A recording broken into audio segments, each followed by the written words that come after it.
Planning Board meeting for September 6, 2016. Let me remind everyone who's going to address the board to sign in on the clipboard that's on the table. Make sure the microphones are turned on and speak clearly into them. Let's appoint the two alternates to voting positions tonight, sitting in for Vinny and for Desiree. So both of you guys have voting opportunities tonight. And let me, by way of announcement, our next Planning Board meeting will be September 20th, 2016 at 7 p.m. in this room. And with that, the next item on our agenda is a Planning and Zoning Administrator's report. Tim, do you have anything for us? I do not. Any questions by members of the board for staff? Apologies, I haven't turned the damn thing down, sorry. I will get it turned. If there's no questions by members of the board for the staff, that brings us to item 3 on our agenda, which is Meridian Land Services Incorporated, Northview Homes and Development Incorporated, and Bernstein and Shore, Sawyer and Nelson, PA as the applicants, and Greenfield Management LLC as the owners, and its review for consideration of final approval for a 66-lot cluster subdivision on 4 lots, originally part of the Greenfield Farm subdivision located on Wire Road and Whispering Pines Lane in the R1 Residential and Aquifer Conservation Districts and the 100-year flood hazard area. Tax map 7C, lot 28, 30, 40, and 40-1. The agenda item has been continued from our July 19th, 2016 meeting. Tim, is there anything that we need to know before we hear from the applicant? Thank you, Mr. Chairman, members of the board. Just a quick update as to what's happened since they were last here, July 19th. As the board is no doubt aware, there was a site walk Saturday last weekend, a couple weekends ago, I should say, where members of the board were out there with the folks from Meridian to walk the site. We did receive revised plans. My department received a full set of revised plans on August 31st. And then additional plans for Public Works and the board's packet came in on September 1st. Given the timing of when those plans were submitted and when this review memo was due back into your packets, so you would receive them in time for the meeting, Public Works staff did not have time to do a full and complete review of the revised plans. I was able to go through the comments from the July 19th memo in terms of the comments that were in my memo from that date. However, I did not have a chance to go through all of the peer review comments from Keach Nordstrom in the time that I had available. So what I'm recommending the board do tonight is continue discussion with the applicant, go through some of the outstanding issues, and my recommendation to the board would be to further continue the application out to the first meeting in October to allow for the full and final review of the plans to be done by staff. Thank you for that, Tim. And just a couple of housekeeping items. One is there's a correspondence that's been distributed to everybody from an abutter that has some information that they'd like the board to consider, and we may hear from that individual here today. And the other housekeeping item is with Desiree's arrival. We will have Jeff continue in the voting position because Nelson has been in the voting position one time more than you, and this will even us right up. Okay. So, Nelson, you're the alternate. Jeff, you're the voting member tonight. As long as I can still speak. Of course you can. Tim, is there any other housekeeping items? Okay. Ken, we know you almost like a board member these days as often as you're here, but introduce yourself and tell us where we're at with the project. Good evening. My name is Ken Clinton with Meridian Land Services, and I represent the applicants and owners in this subdivision. As Tim has in his memo and briefly shared with the board, we've had a lot of action in the last 2 weeks. However, that is a pretty short window to expect Tim and his staff to get a more comprehensive review together so that they can comment further tonight, so I do understand that. What we have done since the last time we met was receive the peer review comments from Keach Nordstrom and Associates. We were able to go through a fairly lengthy list of cleanup items with, I'm happy to say, very little engineering substance as far as items to really resolve and take care of. 2 items of note in that review, the last 2 items that are shared, is that Keach did agree with our drainage report. He had no request for additional information or clarifications. It was acceptable as is. And even more importantly is they concurred with the traffic report that was prepared and submitted along with this application that was done by Steve Pernow's office. The highlight of that saying that they concur that there's no impacts that would require any type of off-site improvements by this particular development. So those are 2 notable items in that. Once again, the majority of them are house cleaning items. They were very diligent and very, very thorough. If we didn't dot an I, they noticed it. If they didn't cross a T, they noticed it. And we've made a lot of revisions to the plan set. We then had a meeting with Community Development and DPW ahead of the site walk, where we went through probably 15 or so plus or minus items that we needed clarification on how best to handle, how best to address, and if it required some level of plan revisions or further discussion with the board. Then we had the site walk 2 Saturdays ago. Thankfully, we had good weather, and we were able to get through the site and hopefully answer any questions that the board members that were present had. Then we did make a resubmission with our plan set with everything we could collect as timely as we could put it together, at least to get it before the board, so I can speak to a few key revisions tonight and then maybe share a handful of items that I still think we need further clarification or resolution on. So with that, probably the biggest thing tonight that I'd like to take care of are the waivers, and we have 2 of them, but I'll delay that because some of the comments on the waivers might be somewhat addressed, and or at least partially by some of my comments and revisions. So hopefully we can address the waivers. First thing I'd like to do is focus on a few of the notes that we've added. So in the lower left corner of the cover sheet, notes specifically 24 through 28. 24 specifically is a result of the Conservation Commission comment. I had a couple of meetings with CONSCOM over the duration of the preliminary design of this project. The one item that was really standing out for them as a concern and was reflected in their email was that perhaps there's a way to convey to the buyers of the lots, the residential lot owners, how they could probably do a better job with fertilizing, maintaining their yard waste in particular. Compost was a question, especially for the lots that have some back slope down to the wetlands and ultimately the brook. I did some searching on the DES website. It's full of fact sheets and best management practices for everything under the sun relative to the environment. I was able to find a couple of good references. My commitment to the CONSCOM was to try to or have that incorporated within the condominium document itself. But instead of just stopping there, I added a note to the plan where it specifically goes to a couple of the portions of a specific publication that can be tracked through the website, and there'll be a web link built into the homeowner's documents so that they can actually type that in, go right there. It had even more than I expected relative to maintaining your entire property. Suggests better drainage ways. Maybe you put a rain bucket underneath your downspout instead of just letting it wash out onto the ground and then using that water for watering over time. Many, many good things. So that satisfies, more than satisfies, I would think, what the CONSCOM had in mind. Ken, can you clarify for me the 24 lists of homeowners association? I think you used that term quite a bit in your explanation, but you also said condominium documents, I think maybe once, maybe I by might accident. almost use those interchangeably. There's an association that has to get created to take care of some of the common space and some of the common oversight of some of the areas. Condominium documents might be more so to do with, or some of them, covenants and restrictions also about how you treat your own unit, some of the things you can and can't do, specific to, say, limited common area or common area. So they go hand in hand, but they're often 2 separate documents. So forgive me. Yeah. Well, they do go hand in hand, but a condominium is a different concept than a subdivision. True. True. And so are we having Yeah. a condominium or are we No, having a subdivision? it's something that it's a phrase that I sort Condominium of, is a form of ownership. Yeah. And if Correct. this is not a condominium, I Yeah. would suggest you, it was a reframe. verbal slip. The note reads homeowners association Yeah. documents. association is But, fine. but You I can certainly have frequently, covenants and restrictions. I and homeowners- frequently deal with condominiums in the same fashion, and so there was a slip of the tongue. Okay. Thanks for catching that.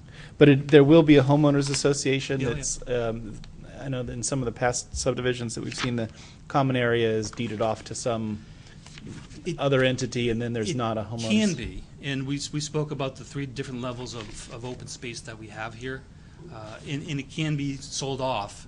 In this particular case, it just still has to comply with the open space rules and regulations. So as long as it adheres to that, it can be transferred to a whole other entity or the town, as we've indicated that we intend to do with one parcel. The only reason for bringing it up is that a homeowners association that isn't in a condominium where there's maintenance requirements that the condominium association is doing can end up getting kind of neglected, and then they don't meet for a while, and then people sort of forget that it's even there, and then 10 years from then or 15 years from then some issue comes up and it's It's quite possible. re-engaged as a homeowners association to everyone's surprise and controversy and all of that fun. And The way the ordinance is written, it's required by the open space okay, regulations. It's actually required. keeping that organization active, especially in a smaller community, can be a challenge. And if you don't keep it active and people forget that it exists, then they're surprised when someone says that they've planted the wrong kind of tree too close to the line or something fun like that. Note 25 has to do with the sewer extension. One of the recommendations, both in staff memo as well as the Keach peer review, was that the extension, the sewer extension from Barbie Court, which is off of Pearson Road, goes across country, across Babusick Brook, up Brenda Lane, and so on and so forth to Whispering Pines, be integrated as a part of the plan set. Actually stapled in and part of the plan set. And I disagree with that approach. I don't think that's appropriate, because that plan stored its own design, its own approvals, as a separate plan and permitting process. However, the subdivision is dependent upon its not just construction, but acceptance by the town. I felt the better way to make sure that it was recognized is to add note number 25 that says no building permits shall be issued for any of the 66 cluster lots until the sewer extension, see plan reference number 6, refers to the plan, is accepted by the town of Merrimack. And accepted is the key word there, not just constructed, but verified that it's constructed and accepted by the town as the town's utility. I think that you make a good point in terms of it being a part of a different project, and I think that the note covers a lot of that. But I think that one of the basic elements of the plan that should be here is just show me where it's going to enter your subdivision. Where's the connection going to be for your subdivision, not stapling the plan from another subdivision. Right at the into entrance this. off of Whispering Pines. We're still using the Conventions Road A. For Is the that through shown road. on the plan other than the fact that you just pointed to it? Yes. Okay. All in the engineering sheets. Okay. If need be, during further review with staff, if we need a call-out box that's rather larger and bolder, that says this is the connection point with the sewer extension, reference plan 6, or something to that fashion, we can add that too. Okay. That's what I thought that they were after when I read the discussion in the staff's memo. Was not. I've understood it to be that it would be the full plan set as approved to be fully integrated and, if you will, stapled into this plan set. That was the Public Works comment, was to have the full sewer design set put together into the plan. Do you know what the thought was for having more than just an identification of where the connection was going to be?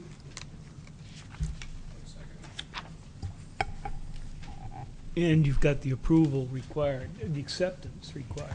That's the key part of that, because That's the key, I think, yeah. and that's something that we carried over from previous subdivision where Yeah. there needed to be a repair to a sewer prior to certain activities, and it was understood that it also needs to be accepted by the town. It's not just good enough to be installed, because if it's installed and it's found not to be up to construction specs and it can't be accepted by the town, then that's a whole nother matter. At least from my perspective, Mr. Chairman, if you go to sheet 12, which is sheet SP-1, it certainly shows the end of where the sewer line goes from Road A into Whispering Pine Lane. My question is it's great, but that just shows two dead ends of a sewer. Where does it go from there? At least something to call out where it connects into the remainder of the town system was essentially what I was looking for in my comment. And I'd be happy to add additional labeling on the appropriate engineering sheets that refer to that. Okay. Now, when we were walking the site, you were saying that it's essentially at Blair Road is where the connection of the. It comes, again, in a sense of where it is now. It's coming from the back of Barbie across Babusick Brook, up Brenda Lane, then up Blair, Whispering Pine to the entrance of Road A at Whispering Pine. And that's the route.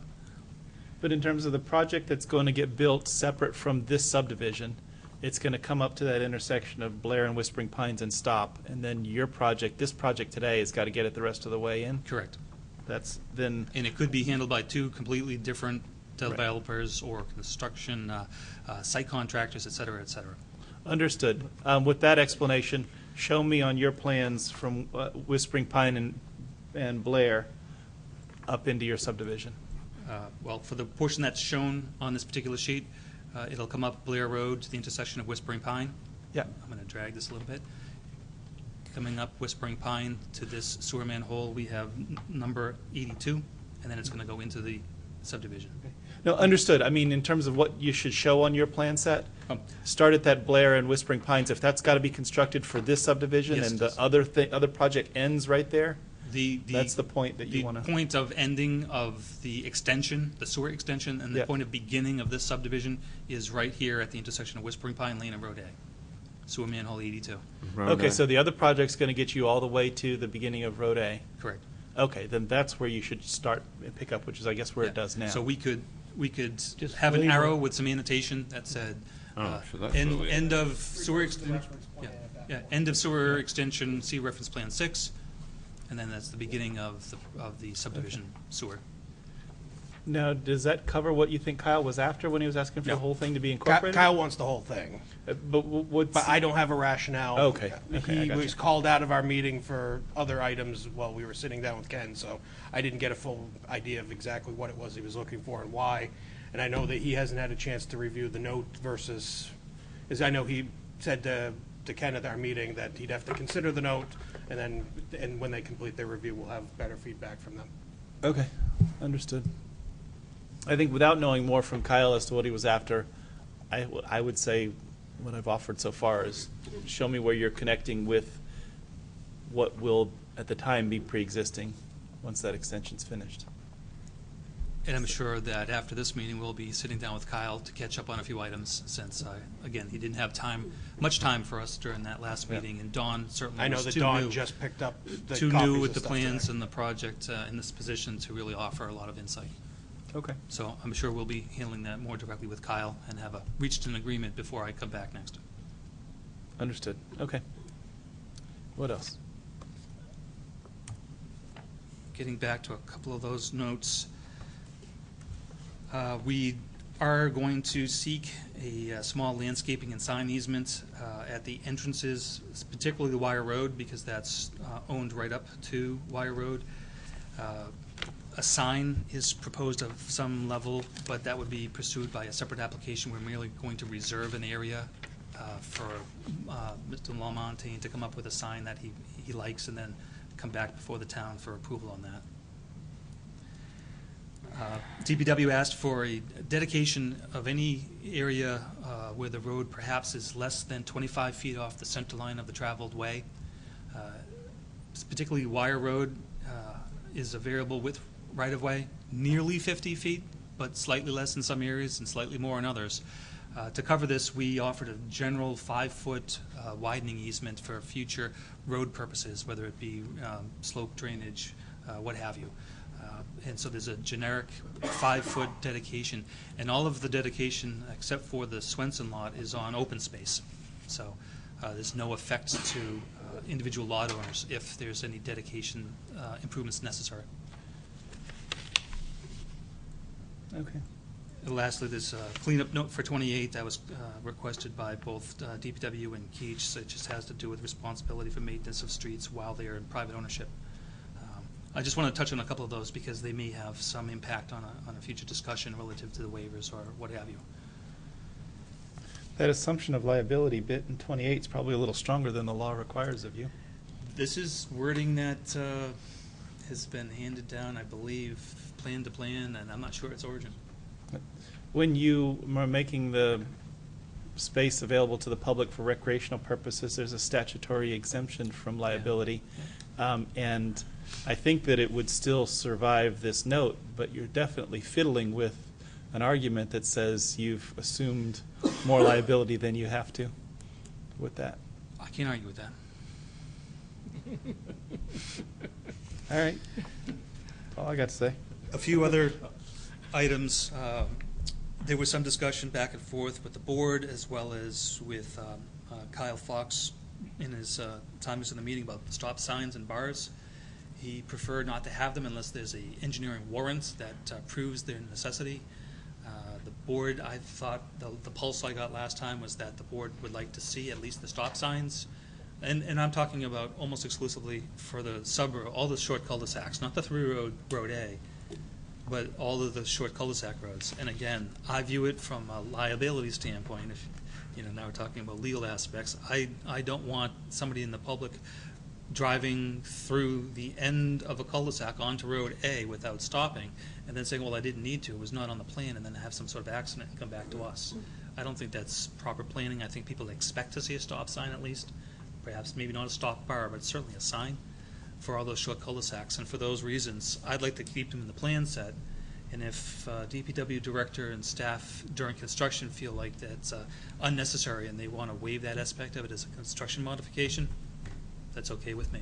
But that's a decision that I don't want to make on the plans. Well, from the planning board standpoint, I think that we all have our own view of what it should be. Maybe it's a consistent view among us, but I don't want to leave it up to somebody to change that view later down the road. Either they're going to be in or out, as opposed to.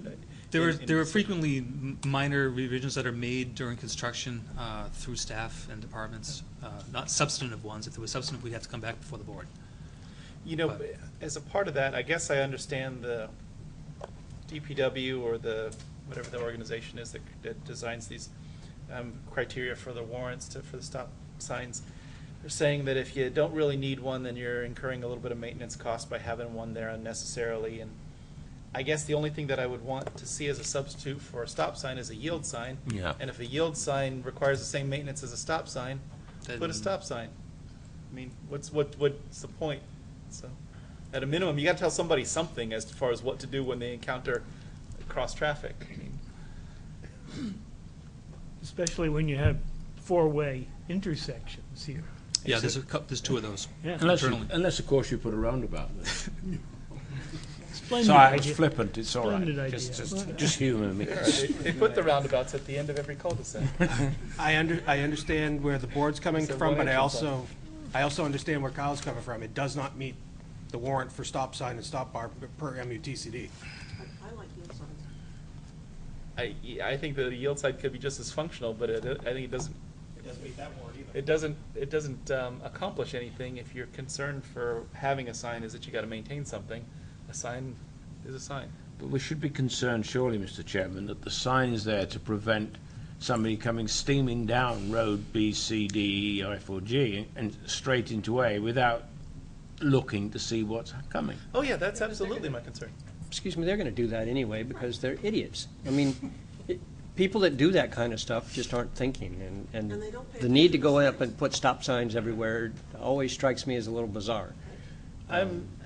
I'm with you to a point, but I think that the as you say, the idiots that are going to do that anyway, if they do that and they get in an accident and then their brilliant lawyer realizes there's no stop sign there, is going to say, well, this was somebody else's fault. Exactly. Somebody else caused this accident because If nobody you- told me that I should stop or yield or do something different. I mean, It doesn't meet the MUTCD standard. Yeah. So you can't put one there, or shouldn't put You should not put one there. Yeah. Well, you can certainly not put can't. You can. Can put one. You can put one anywhere you want. I mean, Walmart put them in the middle of their parking lot. I mean, I would say it's not required by those standards, but the board can make a decision that Yes. they would like to have it. I am of that position. Some traffic control has to be there where intersecting roads encounter each other. It's just having everybody meet in the middle is just not too clever. I would agree with you, Mr. Chairman. I think So do I. Now, let somebody else take them off if they could it be yield feel it's instead of too stop? expensive. Sure. I would say that would be worse. I think probably so, because nobody quite understands how to yield, but at least stop is a clear instruction. But, no, it doesn't mean they do it. Neither will a red light or a police officer standing in the middle of the road with his hand up. I mean, people don't have to follow the law. But at least you've thought ahead about, let's not make it a situation where the expectation is everybody's just going to roll through and see what happens. That's just, If the board is interested, I can come back to the board with examples throughout town where we have intersections like this without stop signs.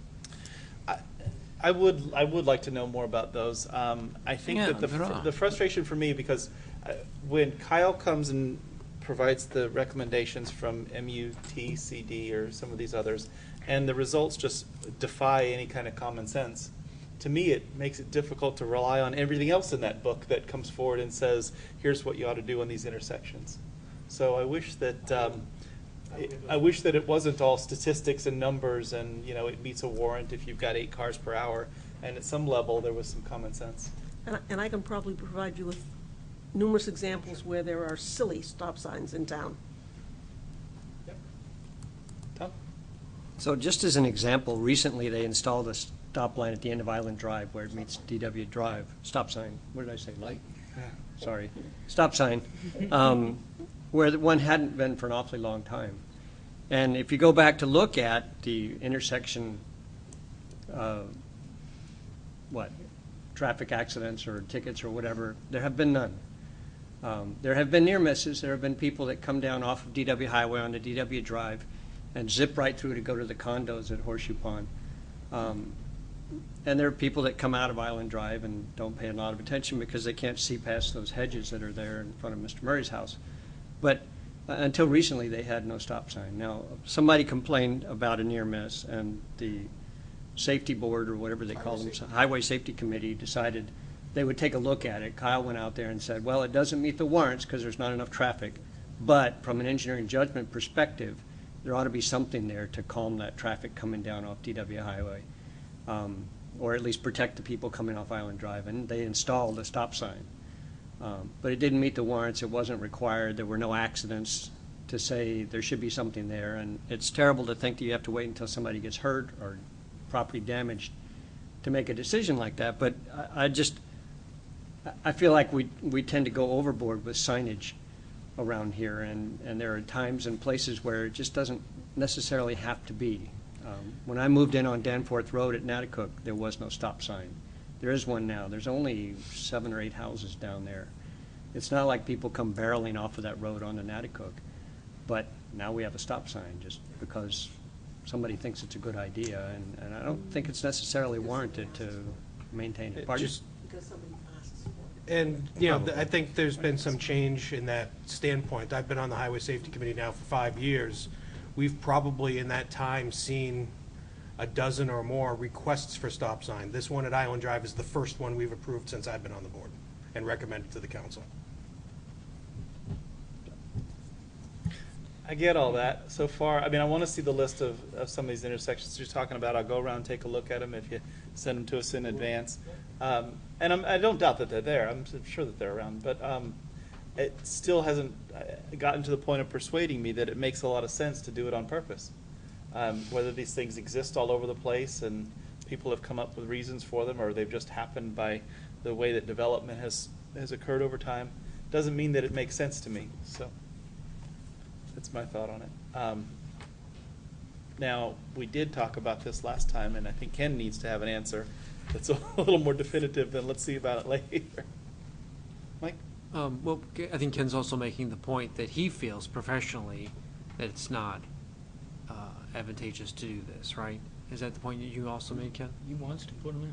Wants to We put- would like to have Yeah. a stop sign, maybe not a stop bar, but certainly a sign Right. on each one of these short cul-de-sacs. So then, does that pose the question, does he have to follow the DPW direction?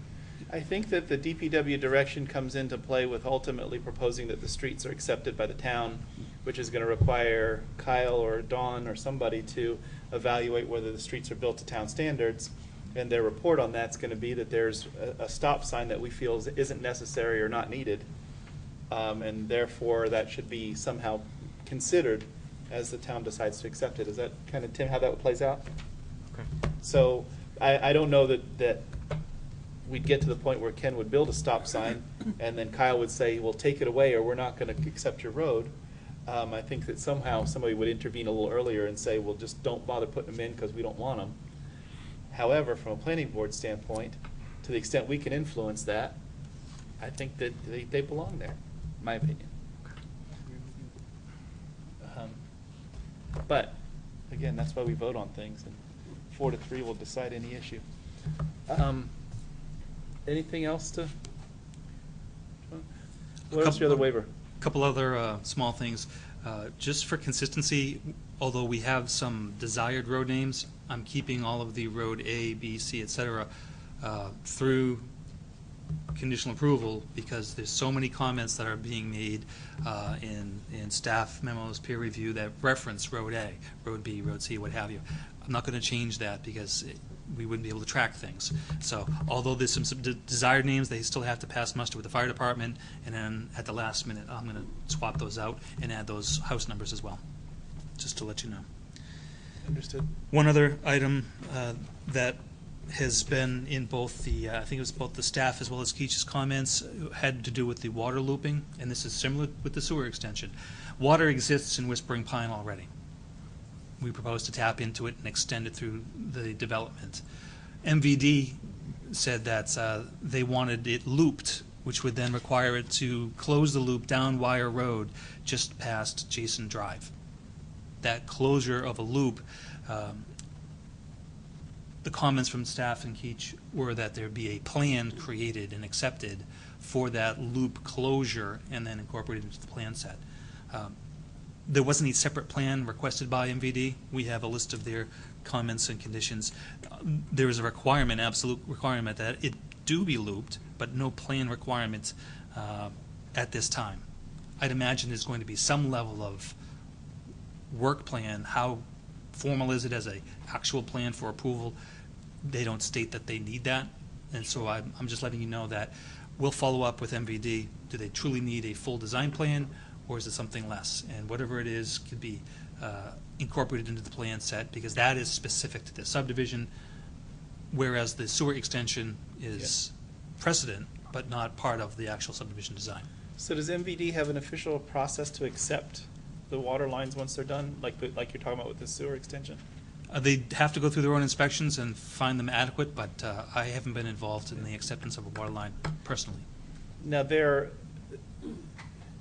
ability to maintain those water lines once they are theirs to maintain, whether it's accepted or not, is aided by there being plans that show them where and what. But I'm inclined to say, let them sort that out, and if they feel like they need them, they'll tell you that, and if they don't. This is where I'm going with the comment, is that if they say, yes, you need a design plan for this, it needs to be formal and needs to be accepted, it becomes part of the plan set. If it's not required by them, then there is no plan to insert in the set, and that's how, based on their direction, is how I'd like to resolve this. And that's my comment. Nelson? Yeah, I don't completely understand. You've got to build a water line in the street to service these homes, right? Well, in which street we're talking about? Road A. Yes, You've and gotta put we a have a pipe- plan all through development. The only section that's not a design plan is on Wire Road. Okay, how far down Wire Road does it go? Does it go considerably down? No, there's a connection right past Jason Drive, if I'm not mistaken. Oh, just adjacent? Oh, sorry, Lois Lane, excuse me, Okay, Lois Lane. which is not shown on Lois this. Lane is way down, yeah. Yep. Lowest Lane is the This is other end of Whispering Whispering Pines when it crosses Wire Road. So they're asking you for a design plan for that piece you're not building? The staff Yeah, said should add the off-site water improvements, being Wire Road, yeah. to the plan set. But there is Okay. no design. MVD didn't ask for a design. They just merely stated that we have to extend it from Road A down to Lois Lane. And you're planning to do that? If without they a require design- a plan, then we will add the plan to the plan set. If they don't require a plan, there won't be a plan to add to the plan set. But you've still got to build the road, you've still got to build the pipe Absolutely. without any plans, It's or? actually an extremely simple construction. Right. Yeah. Pipe in a ditch. It's all dependent on what MVD says. If they say yes, Okay. a We plan, move to that. but they didn't say that in all of their review comments. They did not say that. I'm just merely Mr. saying, Chairman, I would I'm- argue that we should require a plan. It's a Yeah. requirement for the subdivision that water be there. For them to get water approval from MVD, they have to hook up in a loop. I think the whole loop ought to be planned out and shown as part of the plan. I don't disagree with that. I think that it'd be a simple thing to do. On the other hand, our typical approach to this is to say to the applicant, meet all the requirements that MVD imposes upon you as a condition of getting a signature. And we've left it go at that and not really weighed in on what MVD has to say about it and what they want. The MVD might only require a hose going from there to there, and I don't think that's appropriate. So I we ought to Or an insist on a little I bit don't more. think so, but- An planning than as-built that. would probably satisfy their requirement, right? I suppose it would, but then it wouldn't be a plan to put into the plan set, because You're that's right. post-construction. You're absolutely right, That- yeah. My point is not to be argumentative, it's more to say, whatever MVD was going to direct us to do, we will do that and comply with it. It just may not yield a plan to insert into this subdivision set. It may be an as-built after the fact, but I don't know yet.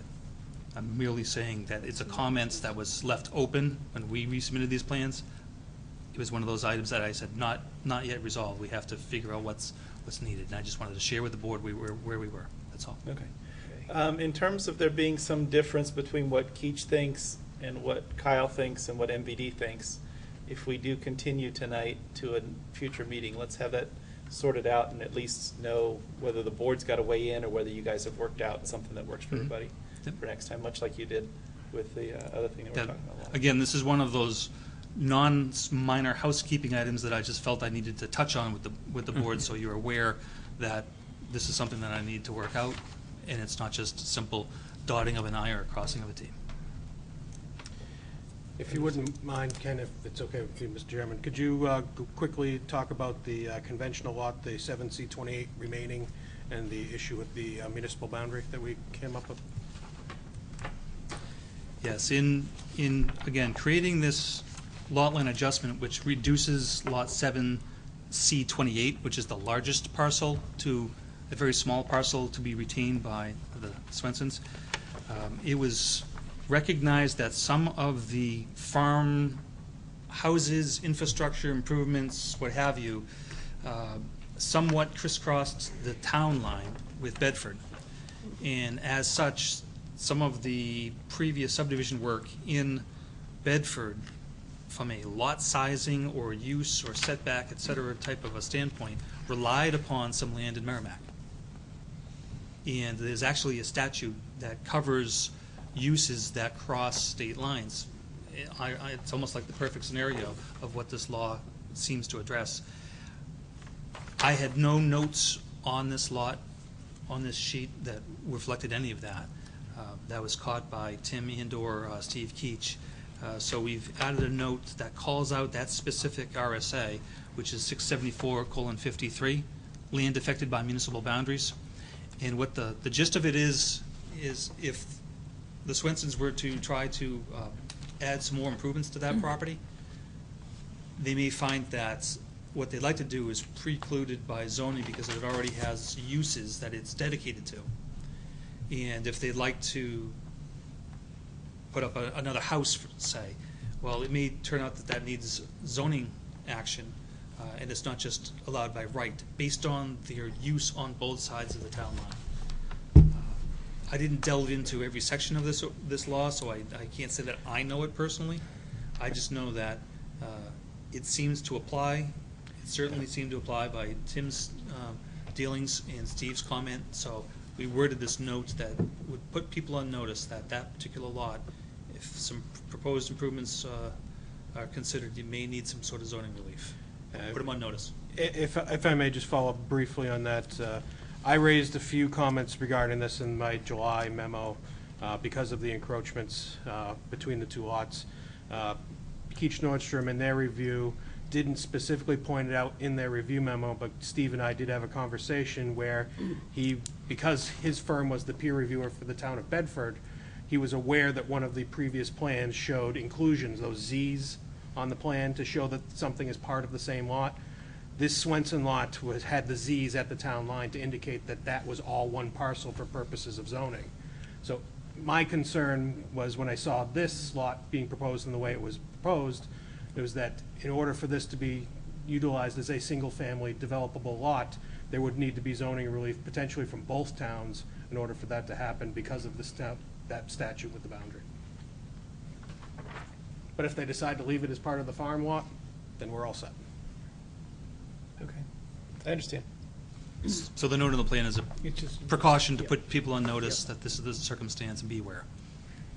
And again, this lot, the intention on this lot is to have it be standalone as far as frontage, acreage, et cetera, and not be part of any of the cluster subdivision that occurs subsequently. So this is almost like a first step, if you will, that sets up the rest of the cluster development. Okay, all right, understood. Anything else you want to bring our attention to? No, just if pleases the board, I'll go Was into there the a- waiver requests. Was there a comment in Tim's memo about wanting a waiver for the setting the boundary monuments? Yeah, there is. It's on this here, Mr. Chairman. There's There's a letter. two waivers. 2 waiver requests he's got. Do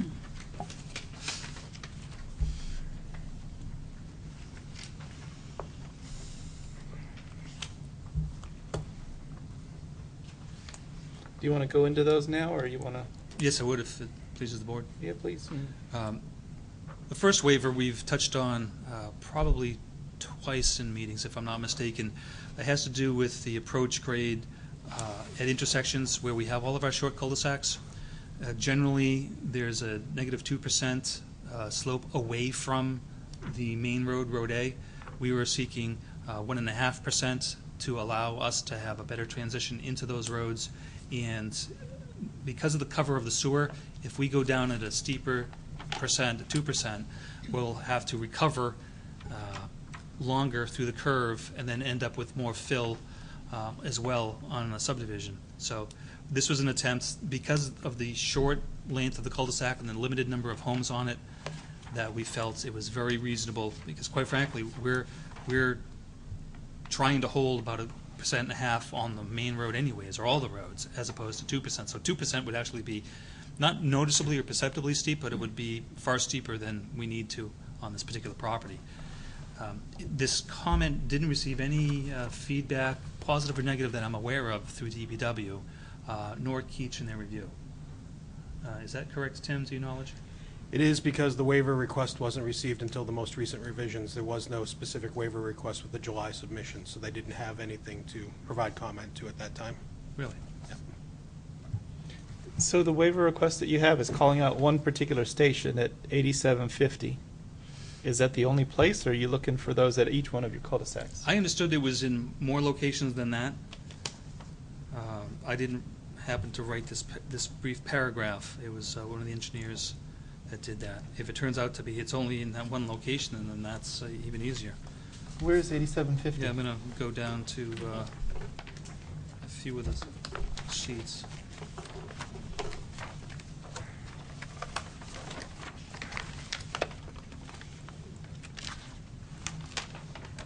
What sheets now? I don't know, which state, where's station 8750, Ken? Well, I'm looking at this, and I'm not sure that station is properly referenced in this plan set. Oh, okay. I understood that 4 or 5 out of these short cul-de-sacs had that requirement, and that reference to the station is erroneous. Might wasn't clear. Yeah. In talking with Kevin Anderson, who's the PE on this project, I understood that there was 5 out of the 6 short cul-de-sacs had this circumstance of having 1.5% instead of 2%. did you discuss this with Kyle? Not yet. I don't anticipate there's going to be any significant concern from Kyle on that, given the situation with how flat this property is to begin with, and the cover with the sewer, which I think from a DPW standpoint, they'd be more concerned about.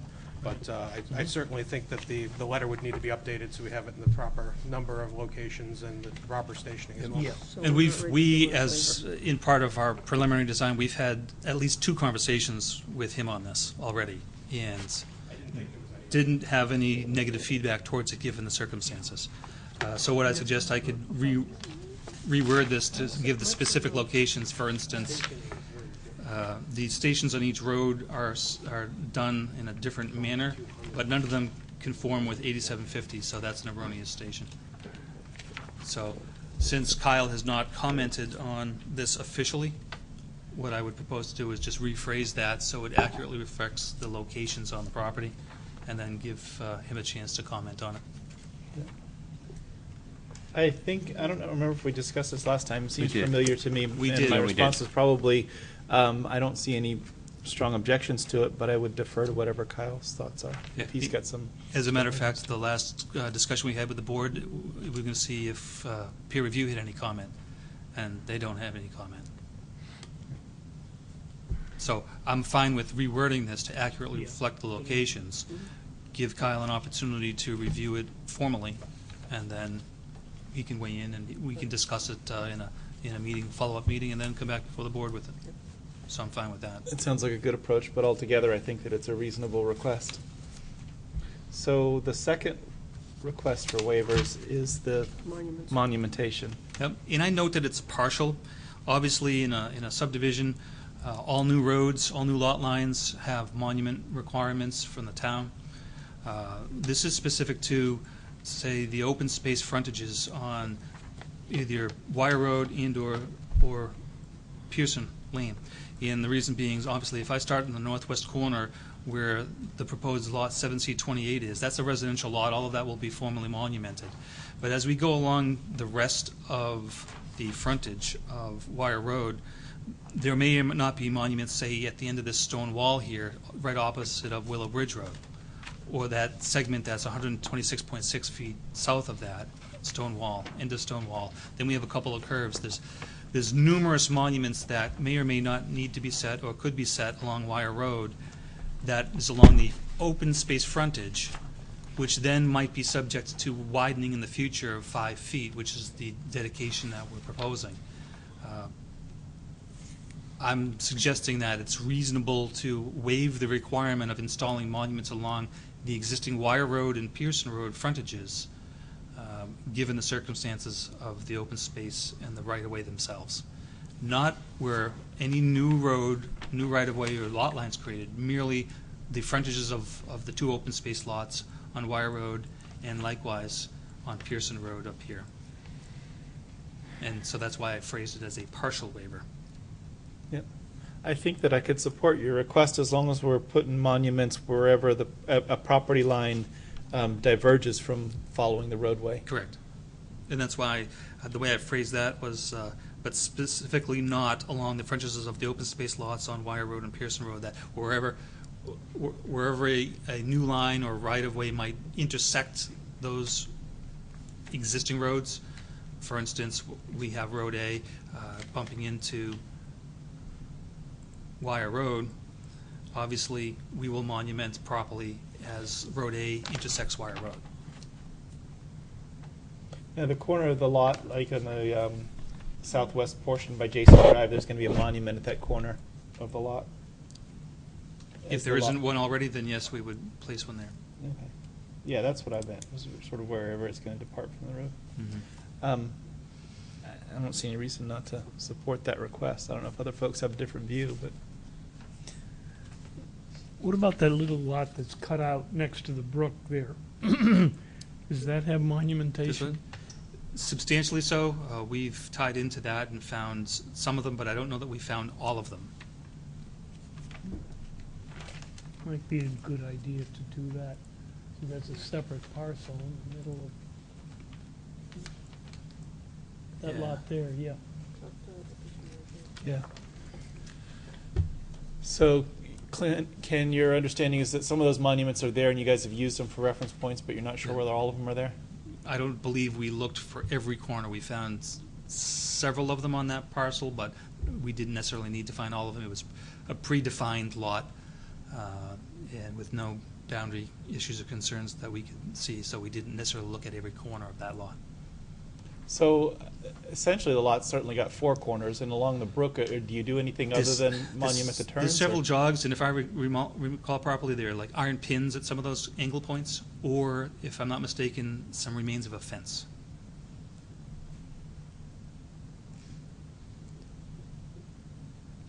In that circumstance, quite honestly, I would defer to how that lot was created and how it's described, as opposed to necessarily looking to set new monuments at any corner that there's a missing one.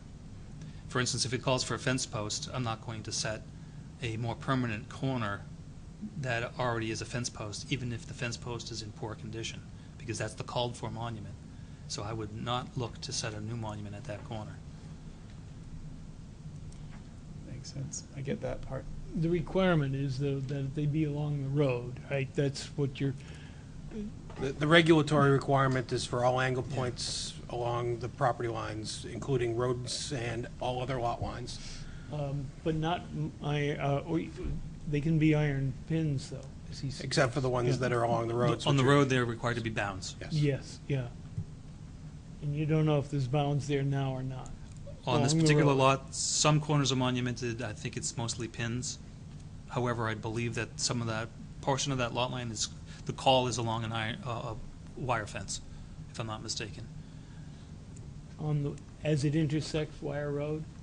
No, in this partly along this Yeah, part of the property. I'm not too worried about that, because that's wet, and it can only go so far. There won't be anybody encroaching there. Well, it's not so, I think Ken's point is not so much about encroaching, but if the man's deed says that his property line runs along the fence to a wire pin, to an iron pin, don't replace the iron pin with a granite bound and confuse the world, which has got good logic to it. As long as the bounds aren't to the spotted maple. Particularly since that lot is not part of the application. Yeah. No, but the No, but his surrounding- boundary is. Boundary is still This is part of it. bound- yeah. Trying to see if I had any other detail of that area, but I don't believe so, because it was so far removed from where we were, developing. All of the development area, obviously, once again, is fully monumented. Yeah. Now, all of the area surrounding that lot on three sides except for Wire Road is going to be your open space. Correct. And so there's never going to be an issue of boundaries or encroachments or any of that stuff unless that guy builds his shed too far back or something. It would appear to be instigated by that property owner as opposed to the open space use. Yes. Yeah. In that case, I wouldn't necessarily feel any need to put some requirements on you to do anything special at all with that lot. For that instance, I'll double check for the next time we meet, just so the board understands this is the limit of what I know about it. And then you can make a decision, yeah, from our last discussion, we decide this or that, and so be it. But from the larger waiver request, it has specifically to do with setting bounds on the existing roads Yeah. along the open space lots. And so some of those inflection points that are just a few degrees of bend in the road would normally require a bound. And They would require one. Or some areas, there are curves built into the frontage, and so both ends of the curve would require a bound per the requirements. And again, then we're monumenting the frontage of an open space lot that I know for a fact that Kyle would like those bounds to be set. That was a statement to me, so if you want to get his input again, since we're going to reword that first waiver, then so be it as well. Might as well. If he I wants don't to see a weigh in on it, problem. he's certainly welcome to hear whatever he has to say, but I tend to agree with your logic, and I think that easy to rely on your representation of what Kyle said with respect to that one. So, easy for me. Yeah. Any other issues that you want to make sure that we tackle or clarify, deal with tonight? No, I'm aware, just this one last thing that came up fairly recently in the last week or so, is that there was one abutter that had a comment about our intersection of Road A Yes. as it connects with Wire Road, and I'm not sure, I don't think I received the actual email, I just received a comment that they had some inquiries about it, and You're welcome to it, so- sir. You want to have a minute to take a look at it? I don't think I need to. He's got some of the plans that show your road and his home, which Yeah, the one you I'm have up gonna on the screen doesn't do. Sure, I'm going to go to a different one, and I'm going to have to just click through a few. So, There you go. There you are. so in fact, if I could speak to what I understand the question is obviously as Road A, as someone was to exit Road A, Yes. that's as a car is waiting at the intersection of Road A to leave onto Wire Road, that the lights would shine into the windows of the house. We have a stake there for center line where we went into the woods on our sidewalk. That's center line of the road, not necessarily where a car would be parked with lights. So I had one of my staff go out there and take a picture where a car would be positioned and what the car would look at. So this is the picture. This is 3 feet to the right of the stake, about 3 feet high, where you would expect the headlight beam to be shining. This, I made sure that they took the picture directly parallel across the street, not at any angle, so it's a true representation of where headlights would shine. Yes, without question, the house is there. You can see that the headlights would primarily be located along this fence, which is behind some trees, but also get part of the garage. Now, headlights to shine on that house would require, 1, it'd be dark out, 2, the car not leaving through Whispering Pines but coming onto Wire Road, and 3, for the headlights to really come into the windows at all, they'd have to take a left turn. So several conditions would have to be met in order for a light to shine into their house.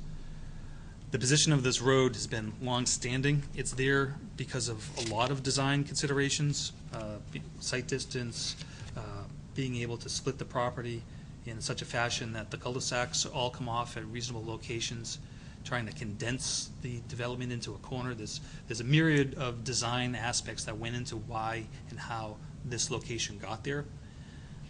And we've had numerous meetings for quite some time, a year and a half perhaps, as we started getting to this project, and to this point we're virtually at the end, hopefully.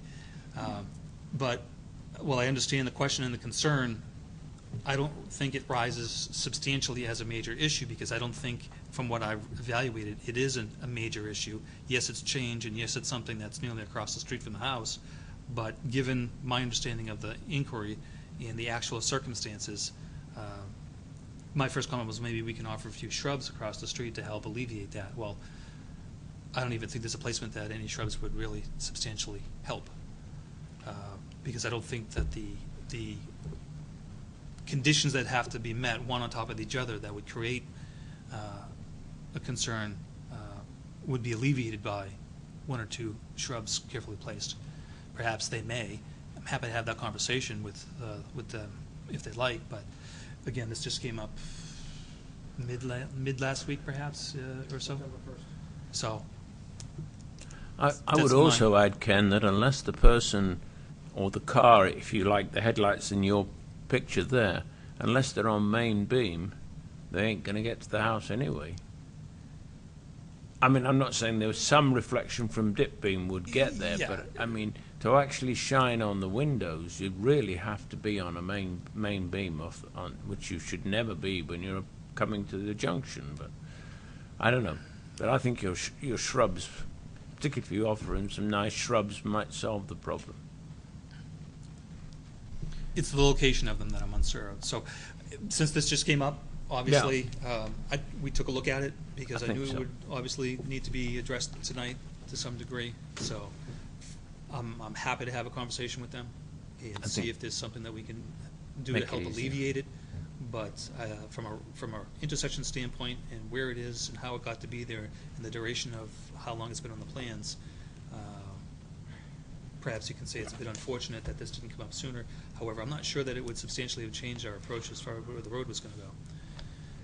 With that said, again, I'm happy to talk to them and see if we can help them out to some degree. I think we'll take some public comment in a little bit and see if the abutters here wants to weigh in. I can say that when the email came in, I went and took a look, and your picture is perfect in terms of reflecting exactly what I saw when I went out there and stood. So I concur with what you've captured there. I didn't really think about a few feet to the right, one way or another, of the stake, but the stake is the middle This of takes the 50-foot right away. center line of the 50, or the pavement itself, Yeah. either way. So the headlight would be 3 feet's not going to be a difference maker, quite frankly. But I tried to get it as true of the location as possible. Yeah. Yeah, there's too many trees and bushes there. I was going to try and back my truck off the road and see where the lights shine, but couldn't do it. couldn't do it. There's stuff, there's a mailbox there too, but obviously right where the There flag is. is, so. Any other comments or questions about this issue with the abutter? I agree with your comments, Mr. Chairman. Anything else that we want to discuss with Ken before we open it up for some public comment? With that, are there any abutters or citizens who wish to weigh in and offer the board any information to consider? Want to come forward? No? Nobody's coming forward? Okay, we'll close the public hearing. Ken, you indicated you understood the request by the staff to continue till the first week of October. In order to accomplish that, you and your client have to consent to extending the 65-day deadline that we have to make a decision. Is that something that you're willing to do? It is, and I recognize the date was extended past the very next meeting, and if staff felt that they could possibly hit that mark, I'd be happy to consider that date, but I have to leave it to staff's Given the decision. fact that Don, our town engineer, just started looking at the plans in depth today, coupled with the fact that I will not be present at the planning board meeting in 2 weeks, I would certainly prefer, because I've been the one doing the review on this plan, to be Yeah. present at the meeting. Then- I always understand the desire to get through the process as fast as possible. From a practical standpoint, even if we voted your approval right now, you're heading on into the fall and winter season. Nobody's going to put a shovel in the ground anytime. What's the practical sense of when you would actually have The other point I just would like to make, given the size of the project and some of the similarities with the type of development, but not the complexity that we had with Chestnut Hill being a cluster with outstanding state permits, I would certainly recommend that when the board decides to grant a conditional approval, it be given 12 months rather than the standard 6 months for conditions of approval. I think that makes a lot of sense too when we get to that Yeah. point. The start of construction on this specific subdivision is probably not the way to answer your question about what the schedule could be, but a conditional approval on this particular subdivision gives the surety and removes the risk of starting the sewer main extension, which this is dependent upon. So while it's true that maybe they wouldn't have a shovel in the ground on this site, they might want to shovel in the ground as soon as possible with the extension. And so on my side of this, without as much speed in the process to move things along, the faster the deadline, hopefully the more work gets done for that deadline, and you don't just allow it to go out, oh, what's another couple weeks, what's another couple weeks? It adds up. And so I understand the downtime request, and obviously we're agreeing to it. Okay, thank you for that. I think that the town was, Tim's department was pretty careful in looking at the dates and trying to figure out, could they get something done for the next meeting, or would it be better to Yeah, aim for the one after recognize that? that. And I know that setting it on a too aggressive a schedule only to come back and vote to continue it in 2 weeks so that we could be on October 3rd is always kind of a exercise that we'd like to avoid if we could do that. Understand. But if there's no other discussion about the substance of the application, what's the will of the board with respect to taking some action to continue it, or not taking action to continue it if you wanted to do something different? Mr. Chairman, could I make a suggestion that we also ought to give him a vote on the waivers before we even do that? Would that not be helpful, Ken, to have an answer on the waivers? I don't think that's necessary. All right, Thank okay. you for the offer. I was but- only trying to be helpful. I think he wants to reword one Particularly of with them. the roadway intersection. Yeah, grants. they ought to be. All right, I thank you, think I Mr. Chairman. definitely want to reword that section. But thank you So- anyways.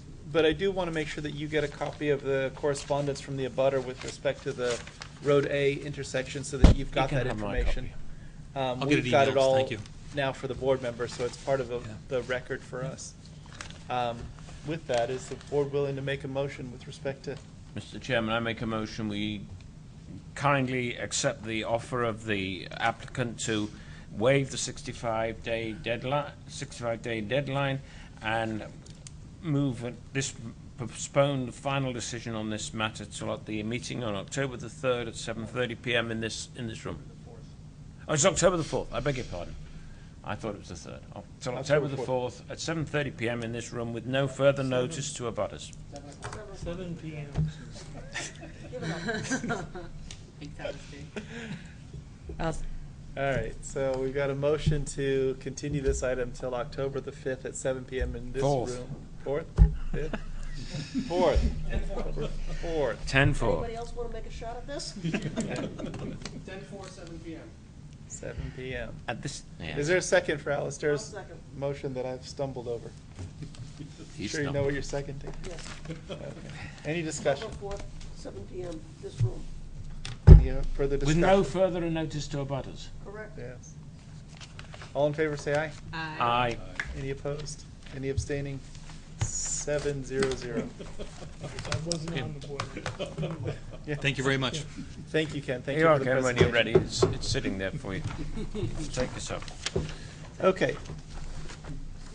Item 4 on our agenda is Alex Petrenko of Icon Motors LLC as the applicant and Moose Mountain Realty Trust as the owner. Review for acceptance and consideration of a waiver of full site plan review for a change of use to permit automotive sales and service. The parcel is located at 674 DW Highway in the C2 General Commercial, Aquifer Conservation, and PRD Overlay Districts and Wellhead Protection Area, Tax Map 6E2, Lot 19. Tim, is there anything that we need to know before we hear from the applicant? Thank you, Mr. Chairman, members of the board. In your packet, you find a memo from Robert Price regarding this particular property. This is the former DR Power site on DW Highway. This applicant is proposing automotive service and sales to be taking place in the property. Both of these uses are allowed by a variance and special exception that were granted back in the mid-90s, and both did previously exist on the site. So there is no additional zoning relief needed in order for this use to take place. This was the result of a service request violation that was brought to our attention. The applicant has been working with Robert and the staff to come up with the proper plans to gain approval so they can legitimize the use on the site. I think the recommendation from Robert is conditional final approval with some conditions, and I believe the applicant is here to fill in the blanks. Thank you, Tim. Please introduce yourself. Have you signed in on that clipboard? I did, yes. Okay, introduce yourself Hi, I'm Alex Petrenko. and tell us about your project. So I'm trying to start Icon Motors, primarily focused to be a service department. So I'm a service technician by trade, and I would like to, kind of on the downside, to have availability to sell some cars as well. So up to 5, maybe 10, as we discussed with Mr. Price from the Community Development Department. Because that was, I guess, one of the biggest questions is if it's going to be service or sales. Again, I'm focusing on service. That's my trade, I guess. But on the downfall, winter time, when it's, slow times, I would like to put a few cars on a lot, 5, maybe 7. So one of the issues that we did have was the building was certified for 31 spaces, I believe. So including the owner of the buildings, Mr. Schultkemp's, his cars, 31 spaces really isn't a lot, especially running a service department. Coming from where I worked before, an average of about 15, 20 service cars were there at all times. So that's, it's just cutting a little bit close with everything. And I guess that's one of the waivers we put in, is trying to get approval to add additional parking spaces. As far as the building goes, from my understanding, again, I'm not too sure about the history of the building. From my understanding, it used to be Eurosport years ago, then it turned into DNR Power, and then it was abandoned for a couple of years, and here I am. Okay. So I'm trying to get it all open. So as far as equipment, there was nothing. There was lifts there, but as the compressors and stuff like that, nothing was there. I guess one of the issues was with the intercom, noise complaints. So we're not going to use any of that. It's only going to be 4 employees total, including myself. For the compressors, tools such as we already invested in quiet tools. Ingersoll Rand, we bought a bunch of air compressors that are quieter. They're isolated, located in a specific room. So it should reduce the noise quite a bit. And then I'm not sure if you guys have any questions. Who raised an issue with the noise? That's what I heard when I talked to Mr. Price, or Pierce. Yeah, Price, Mr. Robert Price. I guess that was one of the issues from years ago, and the Initial approval for automotive use, there was, I guess. Correct. The Webster, Webster Webster Green would have objected. I understand. so I'm not sure how long ago it was. Long ago. Okay. Okay. So, Tim, I have a question which probably should have occurred to me earlier. If he's got a zoning relief for this use and it's been this use in the past, why does he need relief from us? Because the automotive use was superseded by the DR Power Right. approval, so there is no current site plan to allow this use to take place on the property. That was essentially abandoned through the DR Power. So in order for this use to be reestablished, we need an updated site plan approval to allow that to move forward. Simpler question, a little tongue-in-cheek. When did 293 get routed through Merrimack? Question? I missed. I will have to ask NRPC why that is there. Yeah. I have a question regarding that. Very observant, I missed Lynn that. caught that. I think someone stated that it was allowed, the previous automotive use was allowed by variance. By both variance and special exception. Yeah. Because the variance was acted upon and was established on the site within the time periods that state law requires, they now run with the land and do not require additional zoning relief. I thought if that use was abandoned, the variance As went long away. as the use is established within the 12-month time frame of the variance being granted, that variance then runs with the land regardless of what happens beyond that point. A grandfathered Once use they're will always be there. extinguished if they abandon the use of it, but I don't know about a variance. I think that. A variance I runs with the understand land, what Tim but says. this is the step that does not run with the land is the site plan. Because that site plan Yeah, has then yeah. since been Okay. abandoned, that's where we're back I to this thought, step. I thought the variance expired if you gave up that variance Not use. Unless you specifically withdraw it in writing to the community. Or if the ZBA conditions the variance that way when Accordingly, they yeah. issue it. But otherwise, statute requires that if they're acted upon within that time frame, they run with the land in perpetuity.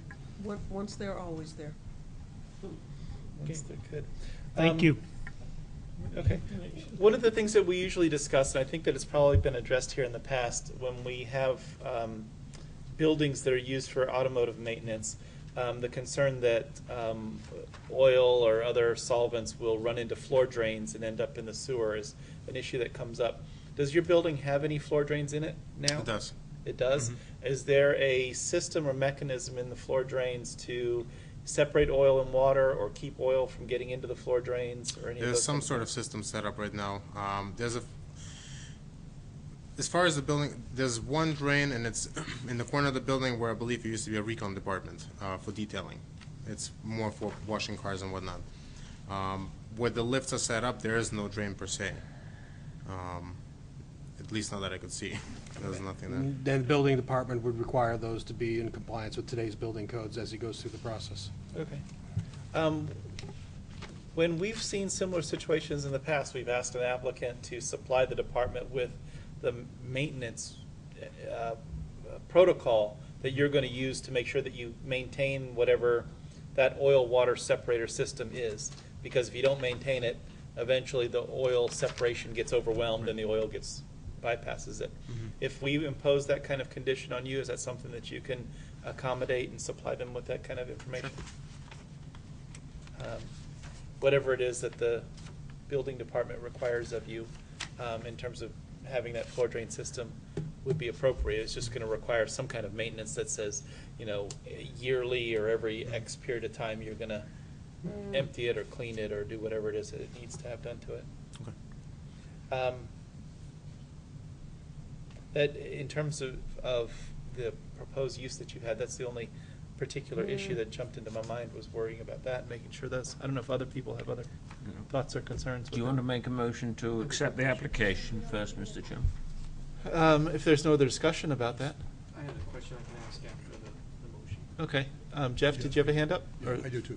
Go ahead. But you're going to do it after we do the Yeah. deal with completeness? Okay. Mr. Chairman, I make a motion that the board votes to accept this application as it's substantially complete and contains sufficient information to invoke the board's jurisdiction and to allow the board to make an informed decision. Is there a second for Alistair's motion? Second. Second by Desiree. Any discussion? All in favor, say aye. Aye. Any opposed? Any abstaining?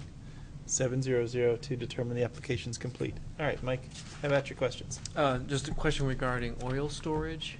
Will you have kind of a larger tank versus the smaller quarts to We do have oil changes? two large tanks, two 200-gallon tanks. Okay. It's a waste oil burner right now.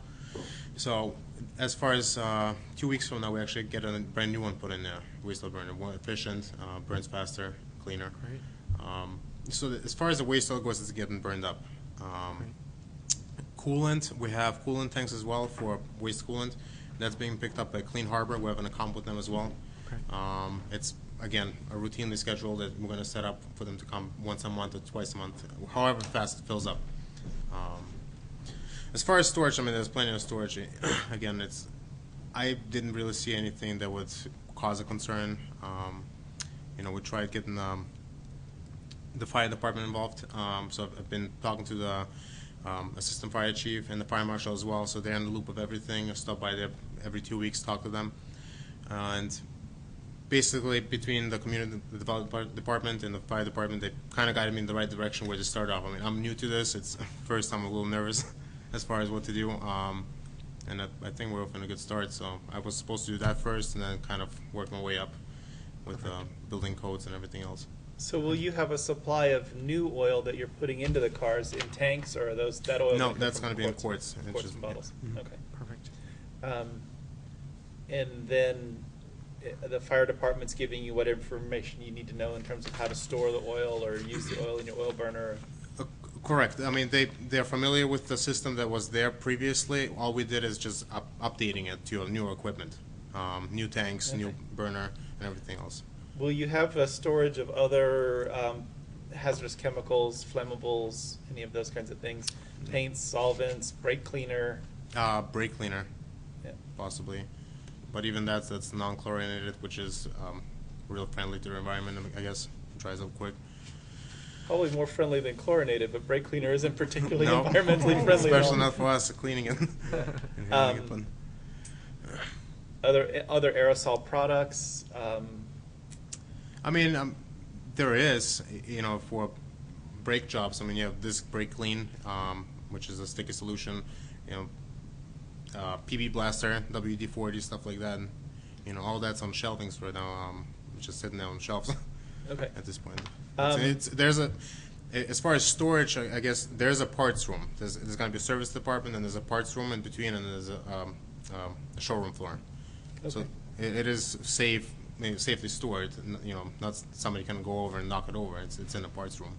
When you are dealing with the fire department, ask them about a flammables cabinet. They may, it's better to know now that they're going to want one, if they do, than to find out, the day before you open that you don't have one, and they're going to Sure. tell you can't go forward. But the building does have, or had, an existing fire sprinkler and fire alarm systems, and the fire department is insisting they're brought up to date, Mr. Chairman, so I'm sure the fire department will That have I've been hands working on it. with Hampshire Fire Protection as well.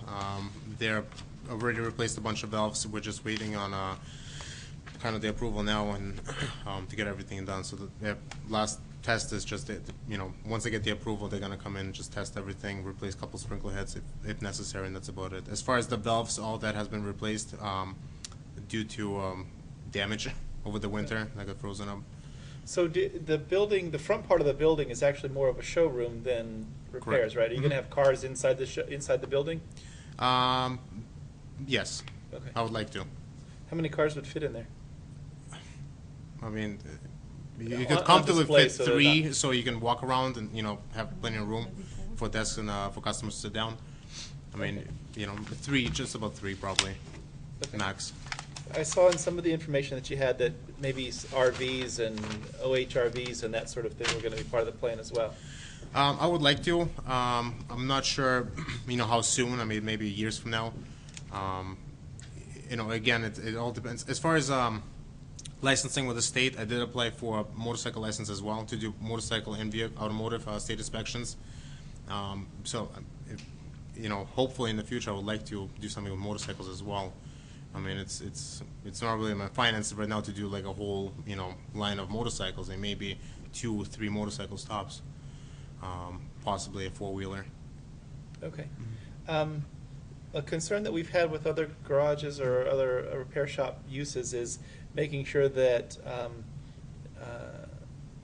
people's long-term projects don't sort of start to occupy the space and you end up with something that looks more like a collection of a junkyard than something that's for sale. So Yeah.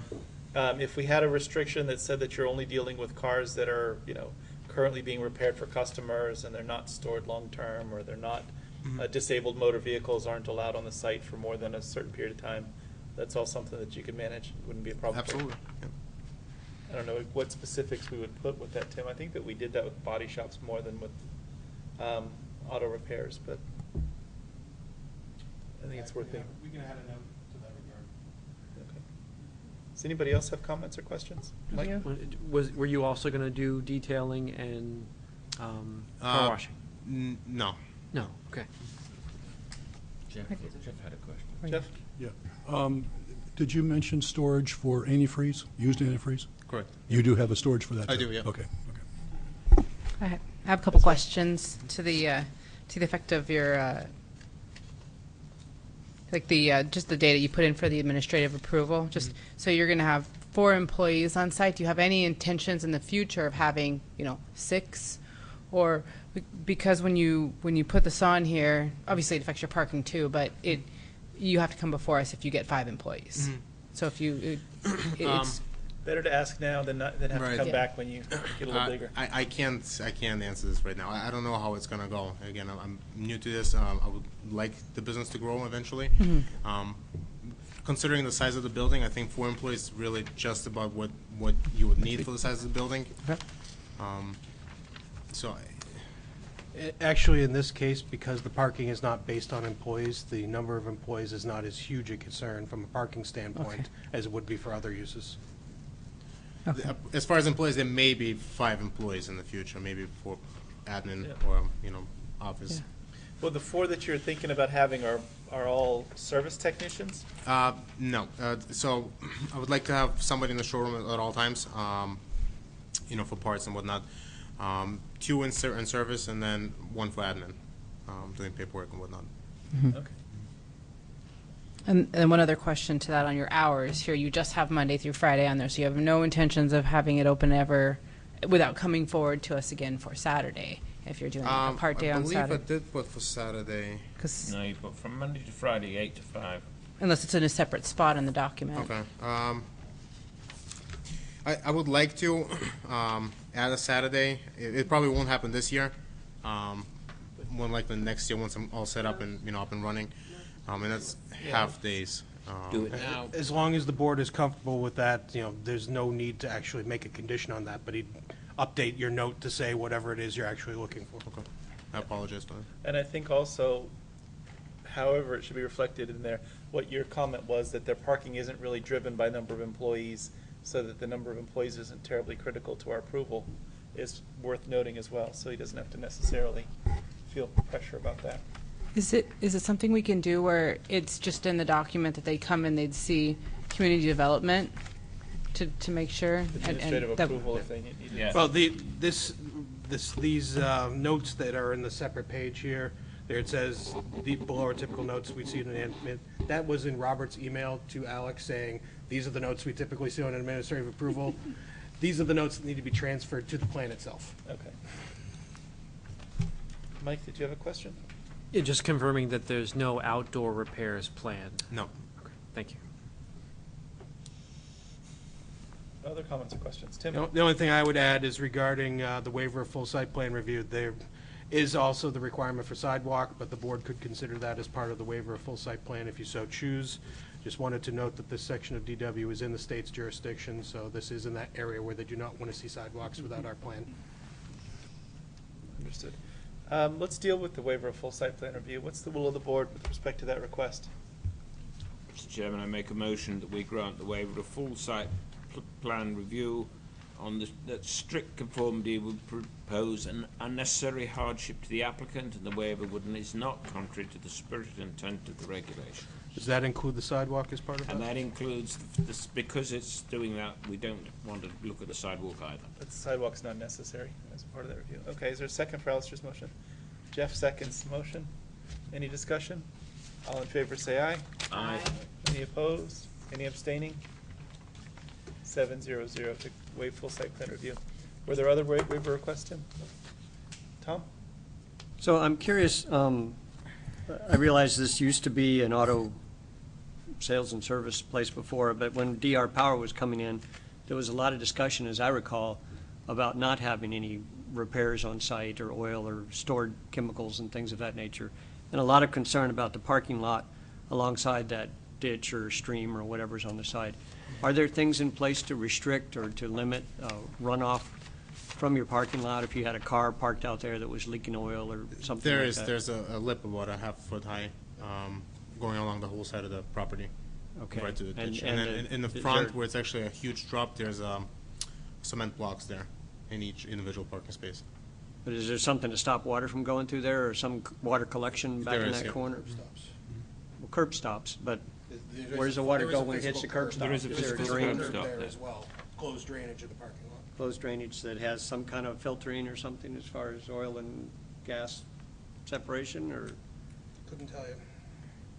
is that something that we need to be concerned about? Is there, I know that, looking at the existing notes here, that from the original approvals, it does say that all floor drains are connected to gas oil separators.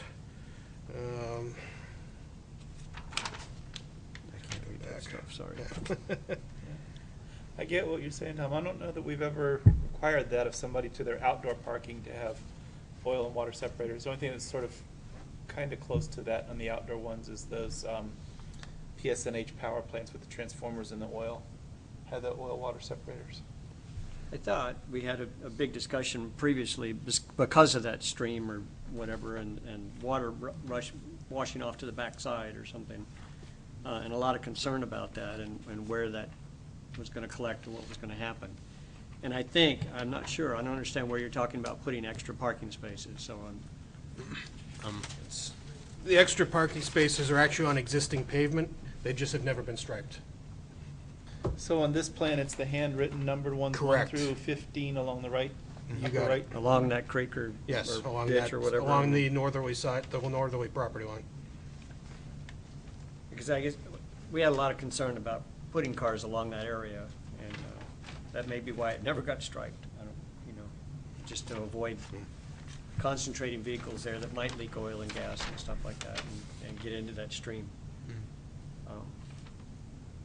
But I agree, Bob. I don't know how we restrict that or how we But control that. especially since there's no change to impervious surface being proposed there.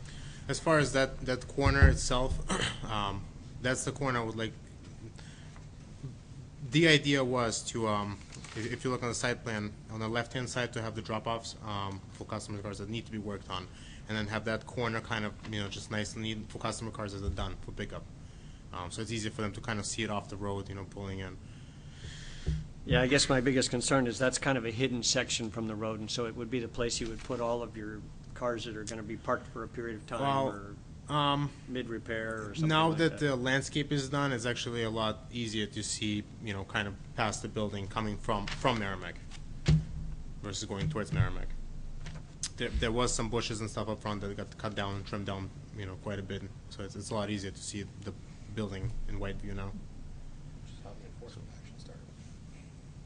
Because you saw them working there. Somebody saw them working it. Okay, Did we look well, at obviously, we just want to be careful parking over there to try and minimize any leakage or oil and gas type issues I that understand. run across the lot. If there's curbs all the way around that end of the parking lot, and then even after the curb, he's, according to that one label, at least 40 feet back from the edge of wetlands, it's at least some level of protection that, some oil leaking out of the bottom of a car, unless it drops all 4 quarts right there. Yeah. It's not Yeah, like I'm we worried have too about much 4 wind. cars, each dropping 1, but Yeah. Yeah, there's that too. Mike, did you have a comment or question on that or any Yeah, do other? we have any sense of the closed drainage system? No, nothing. It looks like that back corner, that north corner, is kind of a settling point based upon the area. It looks like a lot of the sand might, or just maybe it's just the evidence of the snow plowing, but if it's really curved all the way around, then it certainly could be a potential puddling area, which may just help to manage some of that concern. At least it'll be visible, and then he could respond to it if we make him, we require that he has a spill kit to be able to respond to those types of scenarios, then we have some control and curbing to keep anything that is really a release. But beyond that, then, you start to enter into management of the same issue at any commercial lot, Shaw's, all of those, and we don't get into that, but there you have a high volume of people, and everybody's car at some point in their life, has a drip, and we all contemplate whether it's really worth the money to fix, and so it just kind of opens up a Pandora's box to some degree. But I think the controls that he has in place are good, provided that we make sure that he manages that and he's responsible for that. And then if there's any sort of what do you call feedback or someone reports something, then that can be addressed at the time. I think one of the things you mentioned, Mike, is a spill kit, and probably if it's not required by the fire department as a part of their, or the building inspector, perhaps we just add it as a note and say that you have a spill kit available on site at all times as a note on the plan. Obviously, nobody's going to come knocking on your door and say, let me see it, but at least it's a note that we've discussed it. We have plenty of it. Yeah, it's a good business management practice. So yeah, as a mechanic, I'm sure you know. You have to have it. Other comments or questions? Are there any abutters or citizens who wish to weigh in and offer the board any information to consider on this application? Going once, going twice? Close the public hearing. Tim, you look like you were reaching for a microphone there. Yes, just for whoever makes the motion, I've made 2 additions to the proposed conditions based on the discussion here tonight. One would be adding a precedent condition to add a note regarding the long-term storage of vehicles on site.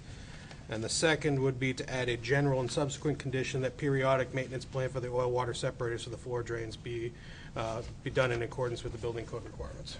And then the third one is having a spill kit on site. Okay, on site. That would also be a general. Okay. What's the will of the board with respect to final action? Mr. Chairman, I make a motion we grant Mr. Petrenko approval for his project, subject to the memo produced by Robert Price dated September the 2nd, 2016, with the following extra additions: a requirement to specify, in conjunction with the Community Planning Department, the length of time vehicles may be on the site, extension. And then we want, in the general conditions, a periodic plan for a plan for periodic cleaning out of the oil gas separator and the maintenance of a spill kit on site. Is there a second for Alistair's motion? Second. Second by Desiree Fault. Any further discussion?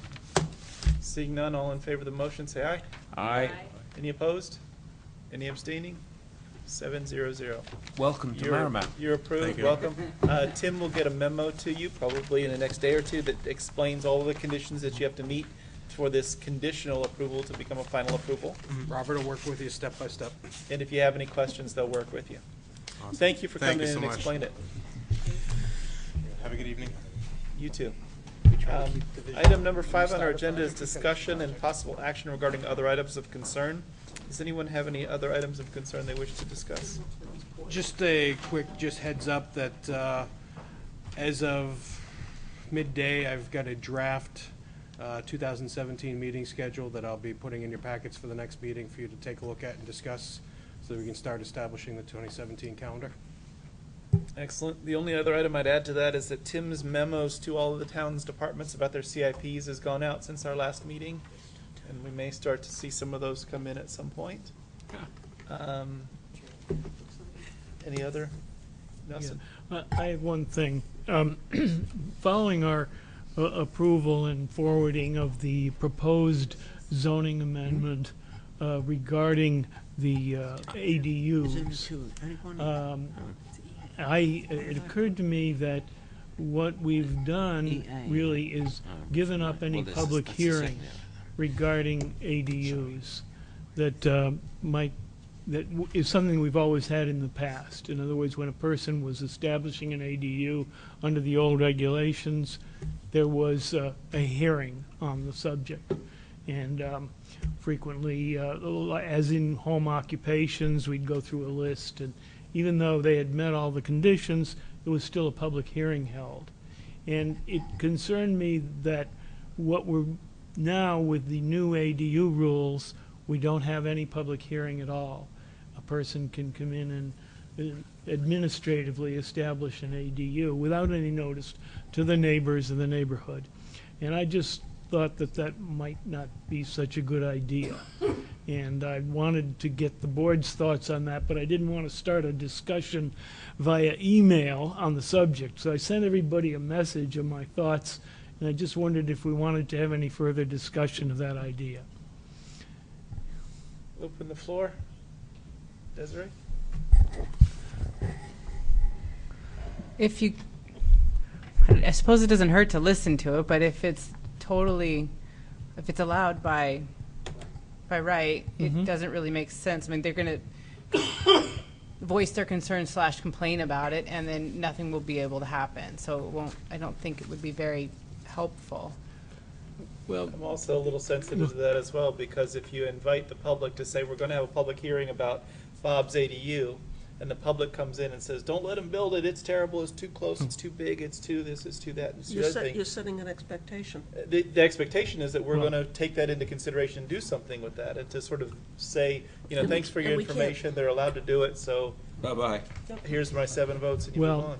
yeah, except that there may be some things that you might do. You might suggest to the homeowner that he might incorporate, and you know, at least everybody knows it. It doesn't appear out of the blue, and you know what's going on over there. Just, you know, There's certainly some value to letting people Yeah. know and having those kinds of Yeah. hearings. I tend to think, though, that the legislature's decision to make this something people could do as a matter of right has effectively said, you know what, That's right.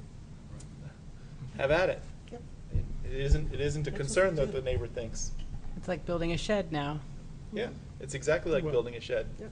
And I don't really want to hear from my neighbor whether they love my shed or not. But, Two things. Two things. Number one, it's already gone through the planning board, so it's out of your hands at this point anyway. Any discussion regarding the construct of the ordinance will need to take place when the council holds their public hearing, likely in October. The first reading on this, I think, is going to be for September 22nd. At least that's yeah. my understanding is how the council schedule is going to work on this. Secondly, it was by design that the public hearing process was taken out of the ADU based on the direction that from the legislature and the new state law and the direction from our master plan, quite frankly, that was to make these more attractive as an opportunity for workforce housing and to streamline the process to make it easier. So it is absolutely by design that these don't require public hearings and approvals by boards. If, for whatever reason, they cannot meet any of the standards in that ordinance, they will have to go to the zoning board for a variance if they want to move forward with that, which is different than going to the zoning board for a special exception, which is what the previous requirement was. So this actually gives the town a fair amount of protection that there is no leeway in terms of the requirements. You either meet the requirements or you don't to get your permit. If you don't, you got to go to the zoning board and you have to meet the variance thresholds instead of a special exception threshold, which is which is harder a and much higher. different standard to meet. Yeah. and then the detached ones still come to Will be us. coming in front of you, which is part of the new process. Any detached ADUs will have to go through a conditional use permit process. Because right now, we don't allow those at all. This is a new type of ADU that will be allowed in the community. Yeah, I understand all of that, and I just wanted to give thought to the idea of giving notice to those in the neighborhood that might.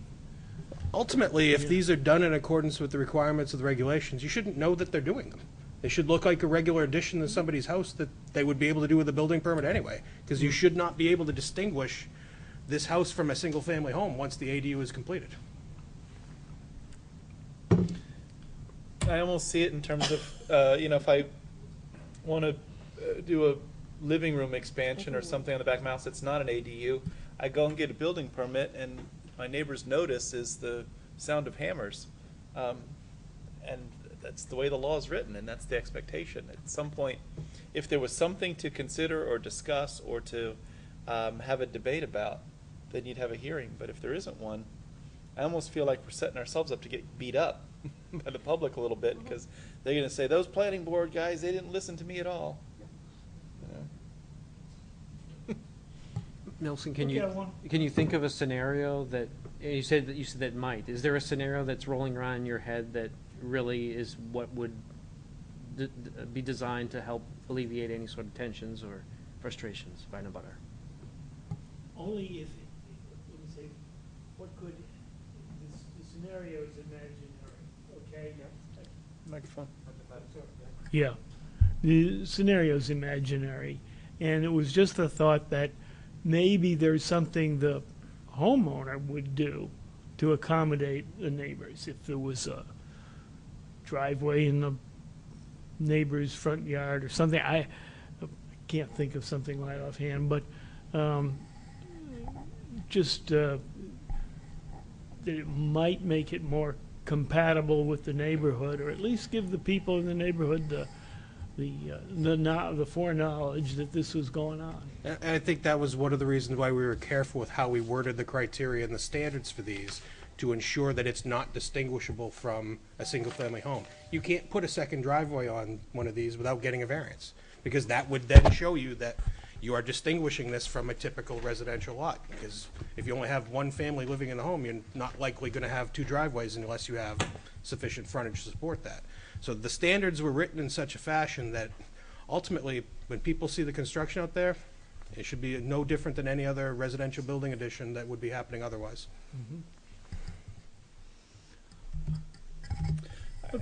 There's certainly, to me, two sides to the coin in terms of that, but I think that I'd fall on the side of saying we got this statute that's given these people the right to do what they want to do, and